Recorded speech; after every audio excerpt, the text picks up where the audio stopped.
All right, our next session is the data sharing trend that's driving the next wave of payments optimization. I get to introduce the moderator. He is our GM of Payment Solutions he's the General Manager of Payment Solutions for Signifyd. Give him a big round of applause, Okan Ozalton. Come on up, Okan.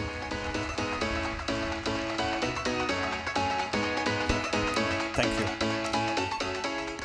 Hi, everybody. Thank you for coming to our session. So we talked about this topic earlier this morning. There is a value when all the participants in the payment ecosystem work together. And Raj mentioned it. I think John Winston from WorldPay FIS mentioned it. So today we are going to talk about a topic related to this. So there are various methods emerging out there where merchants can share additional data with issuers, and that leads to 45% reduction in false declines and a couple of percentages of additional revenue conversion. And also, of course, happier customers. So that's what we are going to talk about today. And I just want to say, to keep the excitement going, the merchants who are attending the session, I mean, if you are not looking at these options of sharing additional data with issuers, you may be missing out on some opportunities of additional revenue and customer lifetime value as well. So with that, I'll start inviting my panelists.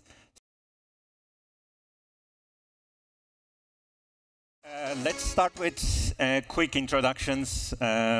Maybe Deniz, you go first. Sure. My name is Deniz Ertan. I work for eBay as a senior director of risk. So I lead the entire buyer journey, from account creation, managing fraud there, on transaction, stolen financials, account takeover, friendly fraud, and post-transactions, when after transaction is completed, dispute management system. As well as, I think, as a risk team, we also have a global GME enablement goal. So while managing risk, also we are responsible for enabling growth for the organization. And Amy? Good morning. My name is Amy Pierce, and I lead the merchant engagement team at Bank of America. Our team is focused on providing end-to-end payments expertise to merchants. We are an enterprise unit and very unique in that we leverage our card issuing data to provide reporting and insights into merchants.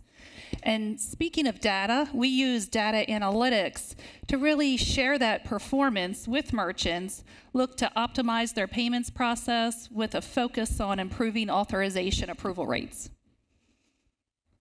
And Hunter? Yep. Hey, Hunter Roberts, Capital One. I'm part of our credit card organization, our fraud team. Within our fraud team, I lead a group called Network and External Strategies, which is, I guess the easiest way to think about it is it's sort of an in-house consulting firm that goes out into the ecosystem to sort of inform our internal fraud products and business strategies. Happy to be here. Cool. So let's get started now. So everybody's probably wondering, what do we mean by this, like data sharing from merchants to issuers, and how does it work?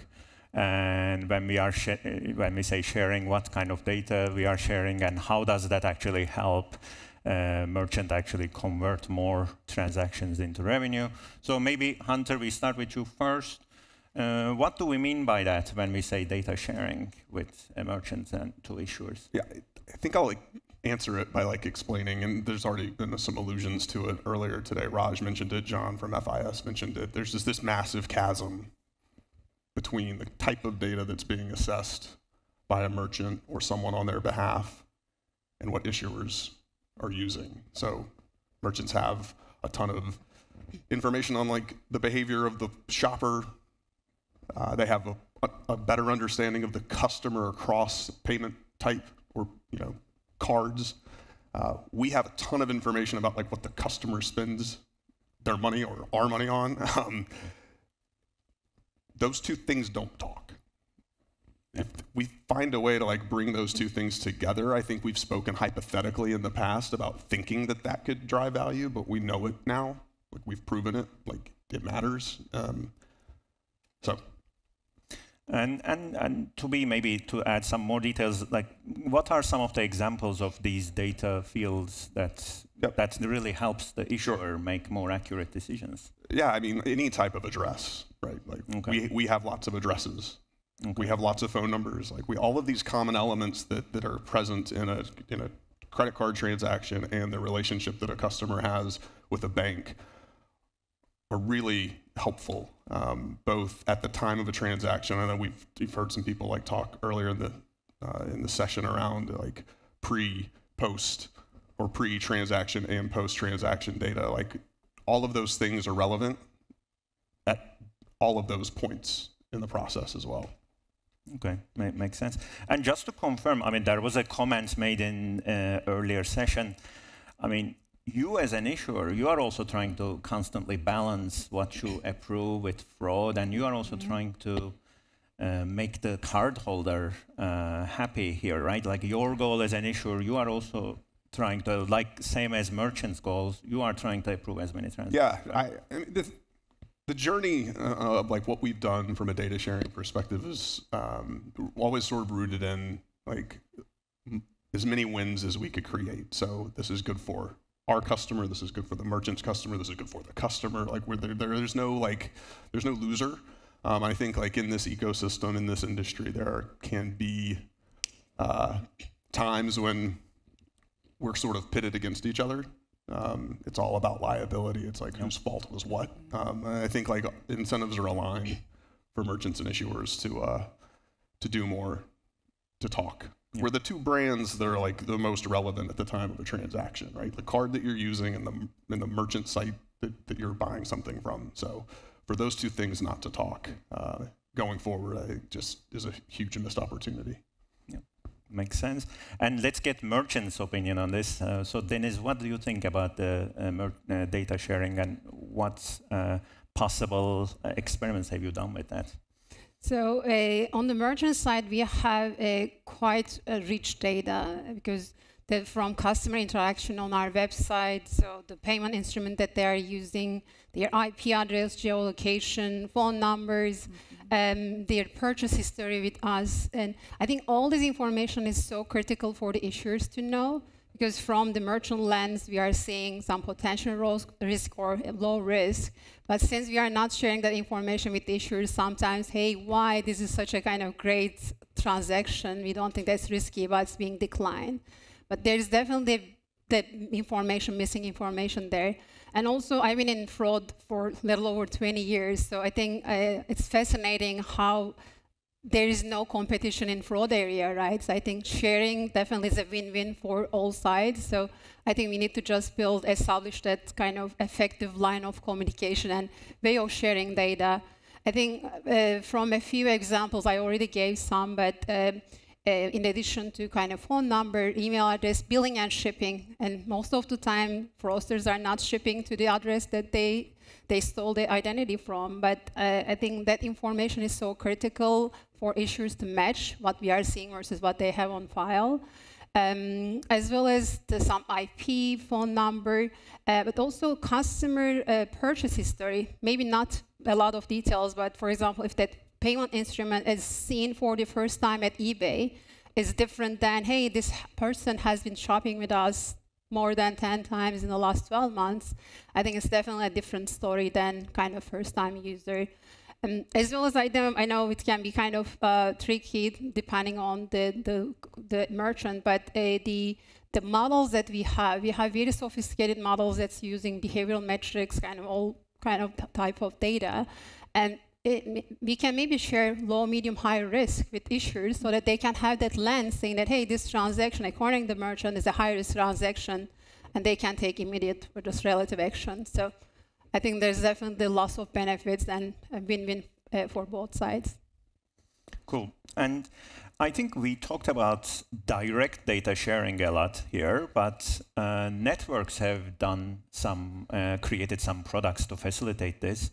So from merchant perspective, what are your thoughts about, for example, 3DS? Have you tried that path or your experiences there? Yeah.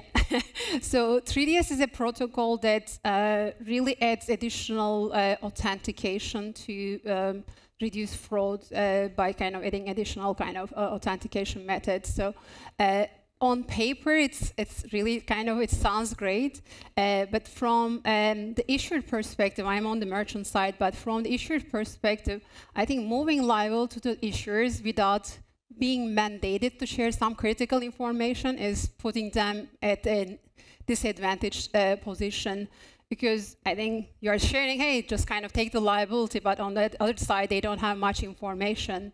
So of course, merchants can choose to send those, but since these are not mandated, I think it's not very common to share. That's one piece. The second piece is, actually, we are still not clear on whether we should be sending all traffic or only risky traffic. Of course, sending all traffic means cost, additional cost. But if we only send risky traffic, which I have an example we tried last year, if you send only risky traffic, issuers might only see the risky part and they may start to decline more of your transactions. So we always have a kind of concern of, hey, is it going to impact our conversion rate, which is kind of a big, important topic for us. Yeah, I think there is some big knowledge gap, in my opinion. I don't know, from the merchant perspective especially. And going back to the example, and when 3DS first came out in the US, and we said, hey, we want to pilot it, it's a great opportunity for us to move the loss liability. And I'm glad that it was a pilot. We were trying, and we decided to use a fraudulent set of transactions that we know that's fraudulent, but we thought that, hey, issuers would challenge them and decline them. And unfortunately, 80% of those transactions got approved because issuers have chosen not to challenge those transactions because also they are concerned about conversion rate. So it was a 15 days of disaster. But from eBay perspective, of course, we didn't have the loss liability. It was good for us, but our fraud rate, of course, in that population was so high.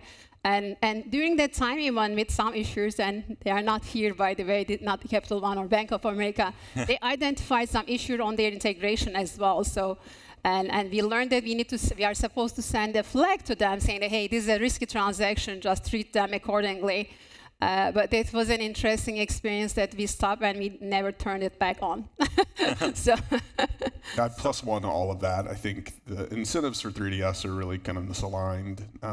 It's more expensive, like if you did it the right way, and kind of see that in the regulated markets where everything invokes it, it's cost prohibitive for merchants, to your point, right? Like, so that leads to the adverse selection that you mentioned, which is like, it's going to be the risky stuff. Well, then years and years of like issuer fraud models learning that this type of transaction is inherently risky is going to like drive down approvals. So then issuers are really left to like make the decision to like, and what we've done is we just challenge everything because like we can't begin to understand like the multiple 3DS strategies of like every merchant in the payment ecosystem, right? So it's like, well, I don't know if you want me to step up everything or you want to go frictionless. So like, we're just going to like make sort of we're going to do the thing that the thing was built to do, but we know that's suboptimal. So I think there's some data-only products that we're going to talk about that I think like are an improvement upon that. So they sort of like reduce the friction, take the friction out of it, remove the complications of the economic, like the risk economics of the liability shift, and just like start to get better data into the decision. And Amy, any reactions from yours? Yeah, so we do see that 3DS, it does its job of reducing fraud, but I don't think at the same time that we fully have adopted it as an ecosystem. So there's opportunity there for issuers, merchants, acquirers, really to come together, and the networks to determine what is the best use, who should be using it, when should they be using it. The other item I will add, talking about data, there is another option to 3DS, 3DS data only. So it sounds like a good solution. As an issuer, we would receive additional data elements that we could use to authenticate the transaction. It goes through the frictionless flow, so sounds great. We did build out that functionality. However, we haven't seen the merchant adoption yet. So, it does take all parties for it to be successful. So while we are ready to test that, we need to have the merchants ready to participate as well. And Hunter, maybe you can comment on this. So in terms of the direct data sharing, that's outside of the 3DS rails, right? Right. There's probably like a hierarchy of like free and frictionless. Then there's sort of like the network solution for frictionless, but probably at like some incremental cost. And then sort of like the less desirable, like pretty expensive, pretty friction-filled 3DS flow. Like I think that's probably the easiest way to like organize like how we feel about what the opportunities are here. Yeah, makes sense. And speaking about these network solutions, so Visa just announced, actually they announced it a while ago, but now they have this compelling evidence program. So I'm sure many merchants heard about this. So it's around preventing first-party fraud, and where merchants can collect some data points about transaction, and if they can submit proof that the same person transacted with the same merchant in the certain period of history, they can actually challenge the chargeback. Any thoughts around that? So Dennis, are you exploring that at eBay? Yeah, of course. Friendly fraud is a big issue in e-commerce and retail business, right? And it's very difficult to detect because these are legitimate people and there is no exceptions or just suspicious activities around them. But what they end up doing is, I didn't make this purchase type claim. So this is a big issue. It's because of its nature. But I'm super happy about this Visa compelling evidence program because it will allow us to not to stop those transactions, because as issuers, the buyers are just kind of utilizing this friendly fraud and abusing the system, and our models and rules, we have started to decline them more. And now with this program, and we already started to adjust our strategies to allow those transactions instead of declining them at the first place, because we know the evidence that we have shipped to that address before, that payments instrument has been used on our site before, an IP address, etc., a few other elements. So that will be another great way for us to grow our business, because we don't have to decline those transactions or just take up some losses. So we are very excited about this program. Cool. And from issuing side, Hunter, doesn't this put you under pressure? Because now merchants can collect some data and push back on some of this first-party fraud? Yeah, it might be a surprise. I think we're pretty into it from an issuer perspective. It's sort of controversial anytime you're like shifting liability. Again, this kind of goes back to the whole like fight over liability. Like, this makes sense. Like, this stuff is not good. Like, we don't want this for merchants, for us. Like, we're all spending way too much money and losing way too much money on this. So like, if this is the right thing, and like we're aligned definitionally to how Visa has defined it, a little bit of concern on some of their execution decisions, but we can talk in the hallway about that. But the big thing, I think, the biggest net positive that we expect to come out of this is like this kind of second order. We think that this is probably 30 to 40% of our card not present claims. Like, that's doing a tremendous amount of damage to our models. Like, we're putting that much noise. Like, where's the signal, right? So we don't really completely understand like what the upside could be from a modeling perspective once we've stripped out illegitimate claims.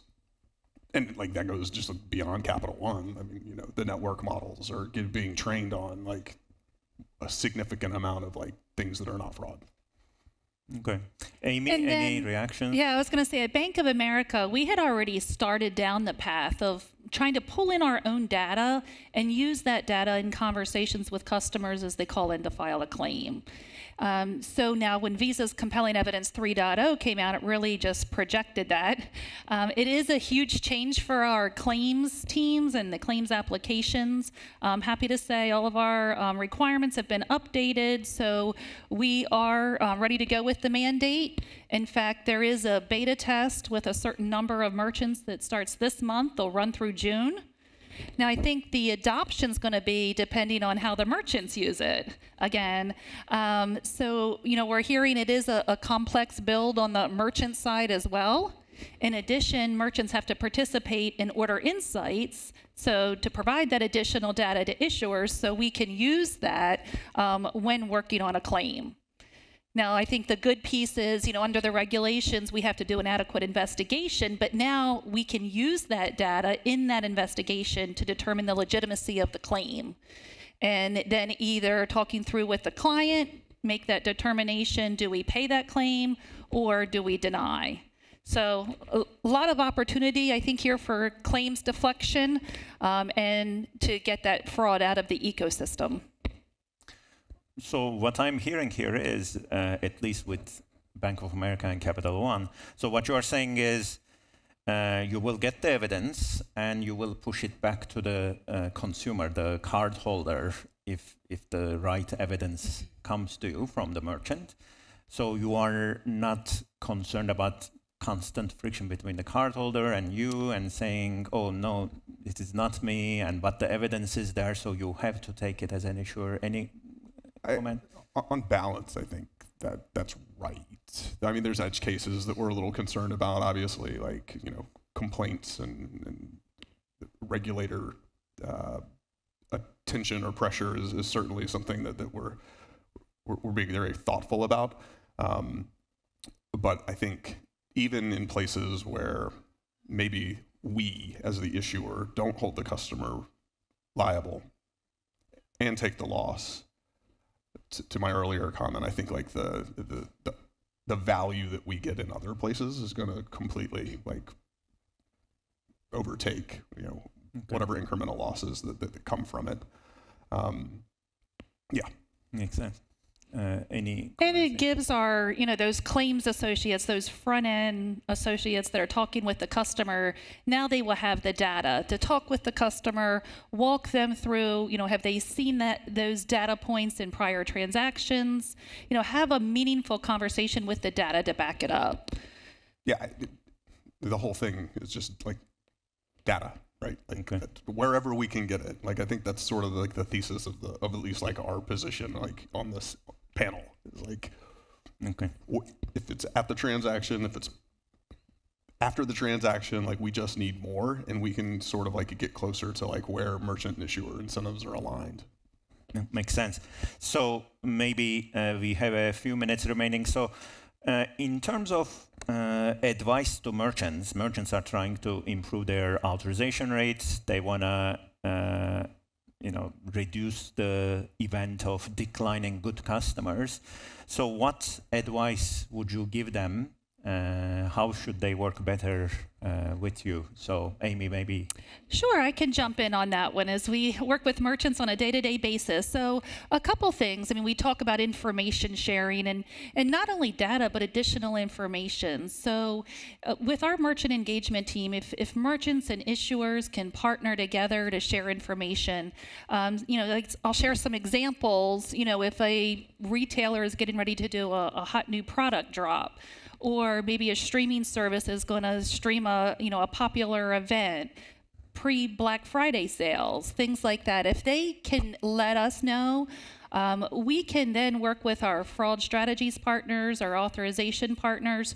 So if they see a spike in purchase volume and transactions from a particular merchant, they expect this, right? They know it's not a fraud attempt. They can monitor, they can adjust fraud rules as needed. So very important relationship. The other thing I would say is just going back to the importance of data, different indicators. So we see a lot of, clarifying the merchant name field seems pretty basic, but we need a clear field so when that displays for the customer to see, they know what it is. Avoids calls into the merchant, avoids calls into our call center, using card on file indicators if that card is stored. Using recurring indicators if it's a recurring or subscription type transaction. So all of that information, the more that merchants can share with issuers, we can partner together to make a better decision, and it benefits our mutual customers. Thank you. And Hunter, comments from your side? Take a bit of a turn. I think this is it's easy to sit up here and be like, oh, you should share your data with us so we can do a bunch of cool stuff for you. We know that that is not as easy as just like doing it. That everybody has lawyers at home that are going to tell you like all of the reasons that that is a really bad idea and like probably an impossibility.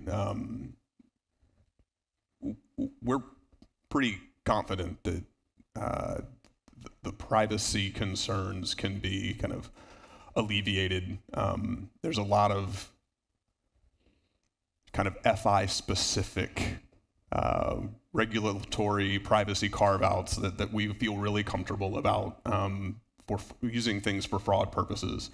So like the thing I would ask is just like, you may not be ready yet, but I really genuinely believe that like the people who move here are going to like see the value and just start having the conversation about like what would need to be true for you to be a part of more data going to issuers for better decisions at every point in the life cycle of a transaction. Okay, cool. And Dennis, from your perspective, any comments in terms of how you would want to see the relationship working? Yeah, I think we need to establish an effective way of communication between issuers and merchants. I know issuers have many merchants, but especially with the big retailers, e-commerce companies, because we have lots of resources and tools and models that we can mitigate fraud wherever they see a concern. But whenever we see an increase in our declines, we don't know specifically why it's happening. And I think that effective line of communication would really allow us to share the controls we have that would give the issuers the comfort that we are managing it well or based on their expectations. I think this is all about understanding their risk appetite and adjusting our strategies. So we can definitely just go into that win-win situation again if we can establish that kind of effective way of communication between merchants and issuers. Cool. And maybe in closing, so as you heard, there are various different models of data sharing emerging in the ecosystem. And Signifyd sitting in the checkout and pre-authorization can act as a hub and connect all these data flows to different issuers, and different solutions may require different data fields. So Signifyd plays that role of communicating these data to issuers on behalf of the merchants. So I think we are not able to take questions in the session, so please find us after the session if you have any additional questions. And with that, please give a round of applause to our panelists.